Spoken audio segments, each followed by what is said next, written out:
Hello, learners, and welcome back to your own channel LIY English Learn It Yourself.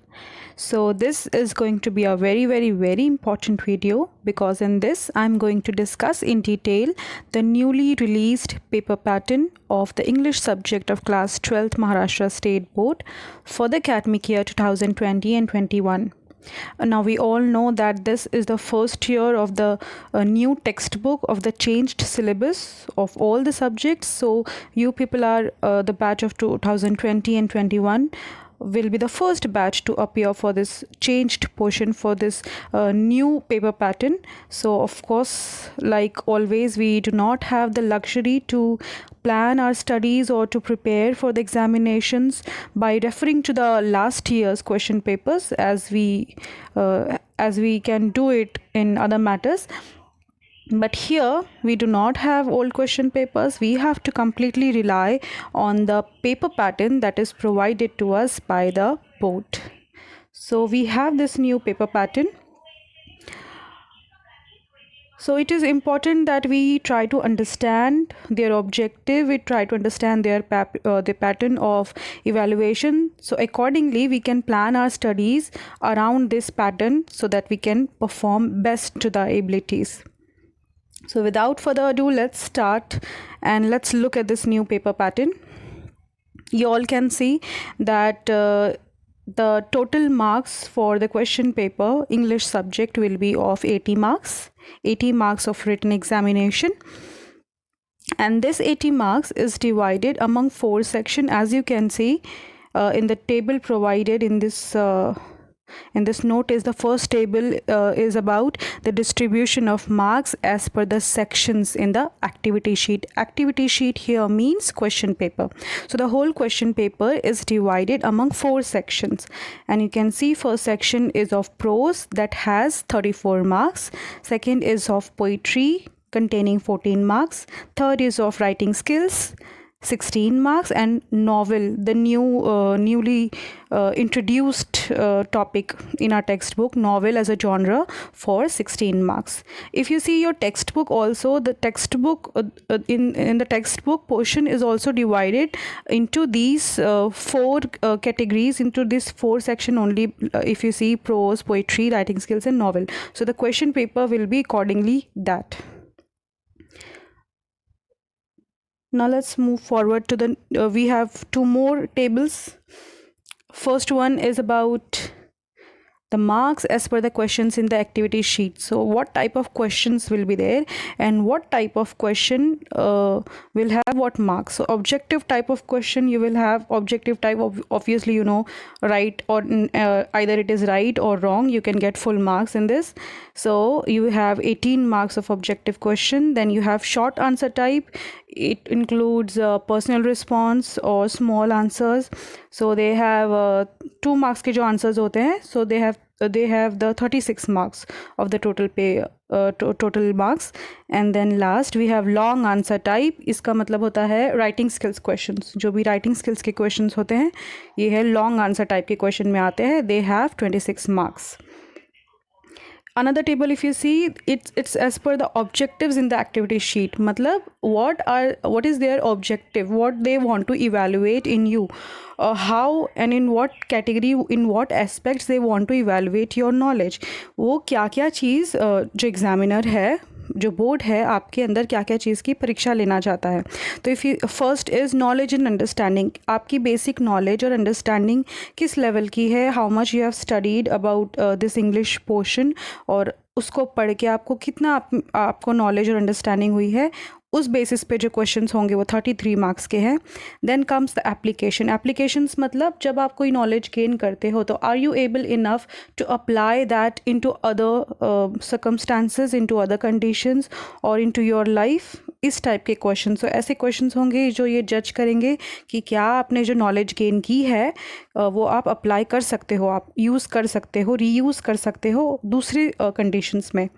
Then come skills. Skills में आ जाता है language skill. आपकी language skills कैसी है, आपकी different kind of skills, imaginative skills, expressive skills, वो सारी language skills कैसी है, it's about 11 marks.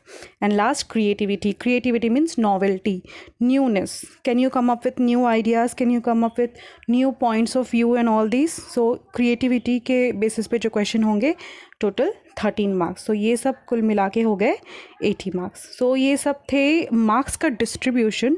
Now finally we will start looking into the paper pattern. आपका पेपर पैटर्न कैसे दिखेगा. You can see 80 marks, total marks of the question paper will be of 18 marks. First section, section 1 prose. तो text book में जो first section है prose section, उसमें से ये क्वेश्चन आएगा. It will be of 16 marks. ये 16 मार्क्स का क्वेश्चन है. ये जो क्वेश्चन नंबर 1 है ये भी डिवाइडेड रहेगा ए और बी में. क्वेश्चन नंबर 1 ए में there will be a paragraph, a passage, or you can say an extract from the section number 1 that is there in your textbook. आपकी टेक्स्ट बुक में जो सेक्शन 1 है, इफ़ यू नो, उसमें 8 topic थे पहले, फिर portion reduce हुआ, 6 topic रह गए. तो उन 6 टॉपिक में से, उन 6 लेसन्स में से कोई एक लेसन में से एक एक्सट्रैक्ट यहाँ पे दिया रहेगा, पैसेज दिया रहेगा. उसके 6 क्वेश्चन होंगे, A1, A2, A3, A4, A5 and A6. 2-2 marks के लिए क्वेश्चन होंगे. सो टोटल वो जो पैराग्राफ आएगा सेक्शन 1 प्रोज में से, वो होगा 12 मार्क्स का for question number 1A. Next we have question number 1B. Question number 1B में होगा लैंग्वेज स्टडी. लैंग्वेज स्टडी मतलब ग्रामर. तो ग्रामर जो होगा वो नॉन टेक्सचुअल ग्रामर होगा. मतलब आप अगर अपने चैप्टर्स के एंड में देखोगे जो एक्टिविटीज़ और क्वेश्चंस होते हैं, तो जो टॉपिक्स होंगे, for example change the voice या टेंसेस हो गया, और डायरेक्ट इनडायरेक्ट स्पीच, इन्फिनेटिव, तो ये जो टॉपिक्स है, टॉपिक्स सेम रहेंगे, ग्रामर तो चेंज नहीं होगा. बट अगर जो सेंटेंस, प्रैक्टिस सेंटेंस और जो क्वेश्चंस दिए हैं टेक्स्ट बुक में सेम नहीं आएंगे. आपको उन्हीं टॉपिक के ऊपर दूसरे क्वेश्चंस फ्रेम करके यहाँ पे दिए हुए होंगे grammar question. First will be of do is directed. 3 marks का रहेगा ये grammar topic, grammar question. Do is directed में होगा डू इज़ डायरेक्टेड या फिर ट्रांसफॉर्मेशन ऑफ सेंटेंसेस. इसमें सारी ग्रामर टॉपिक्स इंक्लूड होते हैं कि जब आपको सेंटेंस दिया रहता है तो उसको आपको चेंज करके लिखना होता है बिना मीनिंग के चेंज हुए. For example change the voice है, तो अगर एक्टिव है तो आपको पैसिव में करना है. Not only but also, as well as, phrase, ये सारे जो भी ग्रामर टॉपिक्स हैं, इनमें से ये डू इज़ डायरेक्टेड 3 मार्क्स का आ सकता है. B2 होगा स्पॉट द एरर, मतलब गलती पहचानना. एक सेंटेंस रहेगा, उसमें कुछ ग्रामेटिकल मिस्टेक होगी, आपको पहचानना है कि उसमें क्या एरर है, क्या मिस्टेक है, and you will get 1 marks for that. ये डू इज़ डायरेक्टेड और spot the error objective type question में आता है. आपको इसमें 4 में से 4 पूरे मिल सकते हैं. सो ये हो गया question number 1, section 1. Now question number 2 of section 1 only. ये होगा एक पैराग्राफ, बट ये है अनसीन पैसेज. सो अगर आप नोटिस करोगे तो आपको 6 चैप्टर्स में से, प्रो सेक्शन के 6 चैप्टर्स में से सिर्फ एक ही चैप्टर का कोई एक ही पैसेज आएगा. सीन पैसेज एक ही होगा. और क्वेश्चन नंबर 2 का जो पैसेज है वो अनसीन है, वो कहीं पे भी आपको टेक्स्ट बुक में नहीं मिलेगा. आप उसकी प्रिपरेशन सिर्फ अनसीन पैसेजेस सॉल्व करके ही कर सकते हो. अनसीन पैसेज रहेगा, इसका पैटर्न सेम है. 6 क्वेश्चन रहेंगे, A1, A2, A3, A4, A6, A5 and A6, 2-2 marks के लिए. टोटल हो गए 12 marks. And then question number 2 का B होगा समरी राइटिंग. समरी राइटिंग पे मैंने ऑलरेडी वीडियो बनाया, you can check it out that. I will put the link in the description box. Summary writing होगा कंपलसरी, आप देख सकते हो यहाँ पे समरी राइटिंग आप स्किप नहीं कर सकते हो, क्योंकि यहाँ पे ऑप्शन नहीं दिया हुआ है, समरी राइटिंग होगा ही. तो ये आपको प्रिपेयर करना ही है. समरी राइटिंग होगा 3 मार्क्स के लिए. सो ऑलवेज इंग्लिश के पेपर में ये the common problem faced by all the students are that lack of time, because there is so much to write about. लिखना बहुत ज़्यादा होता है इंग्लिश के पेपर में, और ऐसे में अगर आप स्लो हो जाओ या कोई एक क्वेश्चन पे ज़्यादा टाइम स्पेंड कर दो तो बहुत चांसेस होते हैं कि एट द एंड आपको पेपर स्किप करना पड़े या आपका पेपर छूट जाता है. So number 1 tip will be के पहले मार्क्स चेक करो कि कितने मार्क्स है और उस मार्क्स के हिसाब से आपको अपना कंटेंट लिखना है। यहाँ पे समरी राइटिंग जनरली अगर 9-10 तक आप देखोगे तो 5 मार्क्स की होती थी, बट ये न्यू पेपर पैटर्न में ये 3 मार्क्स की है, तो आपको 3 मार्क्स के हिसाब से ही इसका आंसर लिखना है, नॉट वेरी लेंदी। तो 3 मार्क्स की समरी राइटिंग, ये जो अनसीन पैसेज दिया है उसी के ऊपर आपको लिखनी होगी। और सी है, ये न्यू टॉपिक है, ये न्यू राइटिंग स्किल टॉपिक है, माइंड मैपिंग टेक्स्ट बुक में दिया है ये राइटिंग स्किल्स में। ये भी कंपलसरी आप देख सकते हो गया, क्योंकि यहाँ पे ऑप्शन नहीं है। तो माइंड मैपिंग भी आएगा 3 मार्क्स के लिए, ये अनसीन पैसेज के ऊपर ही होगा। तो आप देख सकते हो ये अनसीन पैसेज 18 मार्क्स का है।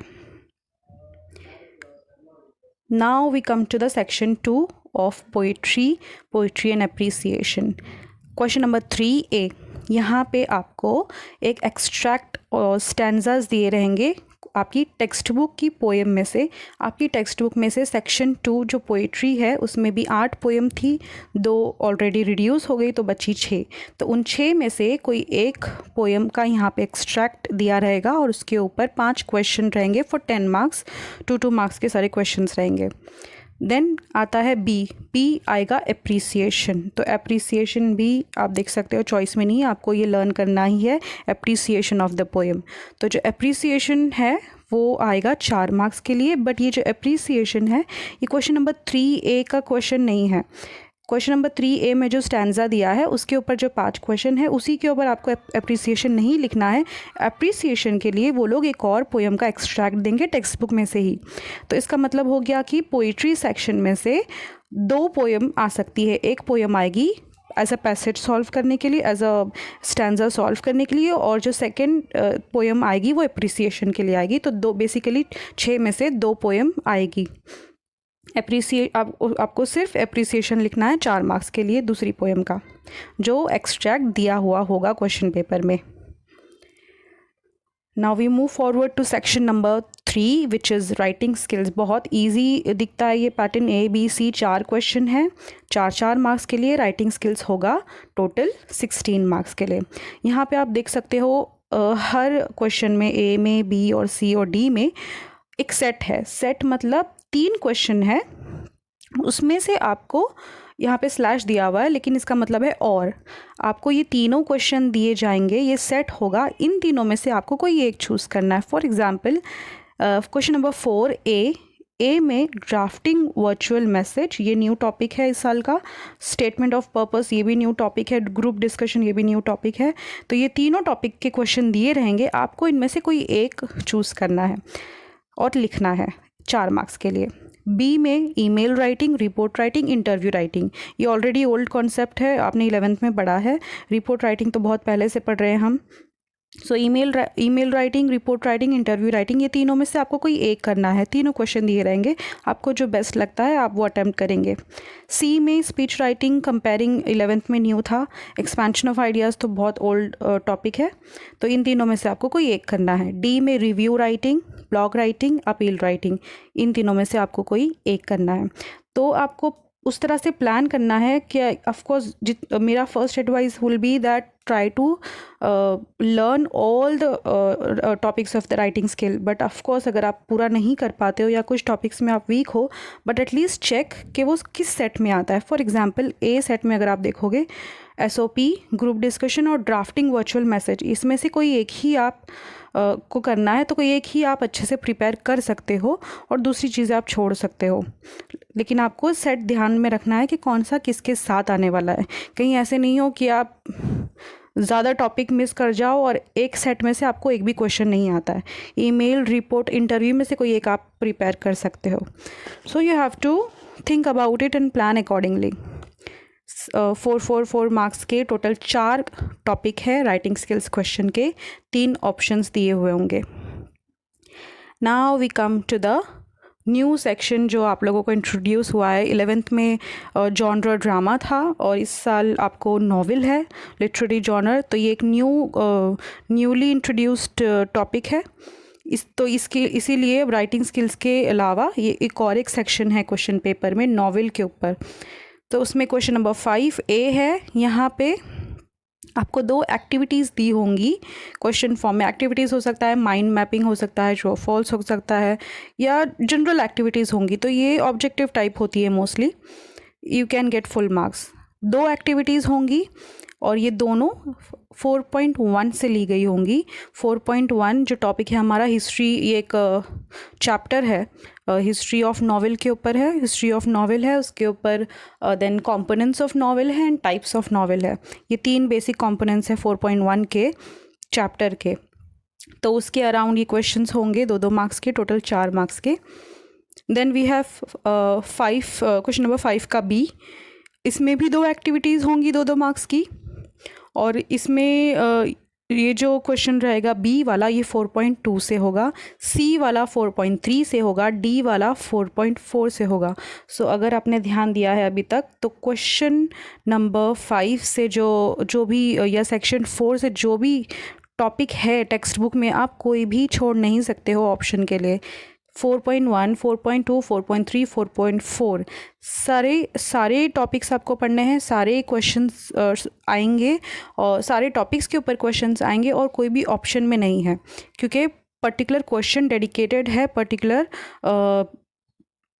उस टॉपिक के ऊपर। बी में 4.2 के ऊपर है, सी में 4.3 के ऊपर है, डी में 4.4 के ऊपर है। सो आपको सब कुछ पढ़ना है सेक्शन 4 में से। सेम पैटर्न है, 2-2 क्वेश्चन रहेंगे। बी में 2 क्वेश्चन 4.2 के ऊपर रहेंगे, सी में 4.3 के ऊपर रहेंगे और डी में 4.4 के ऊपर रहेंगे। ए में 4.1 का रहेगा। तो 4.1 से लेके 4.4 तक आपको सब पढ़ना है। क्वेश्चंस जो है वो एक्टिविटी फॉर्म में हो सकते हैं, सारे सेम टाइप के क्वेश्चन हो सकते हैं। और ये जो क्वेश्चन है किस बेसिस पे होंगे, ताकि ये जज करेंगे कि आपको वो जो नॉवेल है या नॉवेल का एक्सट्रैक्ट है कैसे आपको समझ में आया, कि आप उसके ऊपर कमेंट कर सकते हो about the plot, about the structure of the novel, about the theme of the novel, about the setting, about the language and the character. तो ये सारी टॉपिक्स, ये सारी चीज़ें, कंपोनेंट्स जो आपको वो चैप्टर में से समझ में आई है, can you describe, can you explain and compare the characters, can you interpret, narrate and justify, ये सारे बेसिस पे क्वेश्चंस और ये एक्टिविटीज़ होंगे।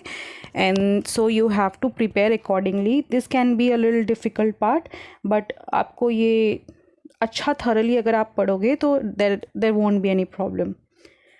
So yeah, this was the end of the question paper, section 1, section 2, section 3, section 4. I hope you all understood everything that I taught. And if you have any doubt, if you have any query, you can put in the comment section. I will try to solve all the queries and the problems that you have. And yeah, that's it. Plan your paper accordingly and keep studying, keep learning, and best of luck for the examination.